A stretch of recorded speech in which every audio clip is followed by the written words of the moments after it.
ఈ మధ్య కాలంలో చాలామంది తల్లులు పిల్లలకి పాలు సరిపోక చాలా ఇబ్బంది పడిపోతున్నారు కదా. అలాంటి వాళ్ళ కోసమే ఈ రెసిపీ ఈజీగా అయిపోతుంది, టేస్టీగా కూడా ఉంటుంది. ఒక ప్యాన్ పెట్టేసుకొని ఆయిల్ యాడ్ చేసుకొని జీలకర్ర, ఆవాలు, కచ్చా పచ్చగా దంచిన వెల్లుల్లి.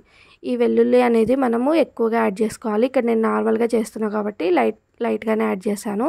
ఇవి లైట్గా వేగిపోయిన తర్వాత టమాటాలు, ఉప్పు, కరివేపాకు కూడా యాడ్ చేసుకొని ఒకసారి కలిపి టమాటాలు మెత్తగా ఉడిపోయేదాకా మగ్గిచ్చేసుకోవాలి మూత పెట్టేసుకొని. టమాటాలు మెత్తగా ఉడికిన తర్వాత లైట్గా కారం కూడా యాడ్ చేసుకొని మళ్ళీ ఒక 5 మినిట్స్ మూత పెట్టి మగ్గిచ్చేసుకుని స్టవ్ బంద్ చేయాలి. అంతే, ఈజీగా అయిపోతుంది, టేస్టీగా కూడా ఉంటుంది. వేడి అన్నంలో నెయ్యి వేసుకొని కర్రీ వేసుకొని తింటే చాలా టేస్టీగా ఉంటుందండి. ఈ కర్రీలోనే అని కాదు, ప్రతి కర్రీలో మనం వెల్లుల్లి ఎక్కువగా యాడ్ చేసుకోవడం వల్ల పాలు అనేవి ఎక్కువగా ప్రొడ్యూస్ అవుతాయి. బేబీ పుట్టిన కొత్తల్లో మనకి పాలు అనేవి సరిపోతాయండి. పిల్లలు పెరిగే కొద్దీ పాలు అనేవి సరిపోవు. అలాంటి టైంలో ఇలాంటి రెసిపీస్ ట్రై చేస్తే మనకి పాలు ఎక్కువగా ప్రొడ్యూస్ అయ్యే ఛాన్స్ అనేది ఉంటుంది. ఇంకా మన వీడియోస్ నచ్చుతున్నాయా? నచ్చితే లైక్ చేయండి. అలాగే మన ఛానల్ నచ్చితే సబ్స్క్రైబ్ చేసుకోండి. ఈ మధ్య నాకు 500 సబ్స్క్రైబర్స్ అయితే క్రాస్ అయ్యారు. చాలా హ్యాపీగా ఉంది.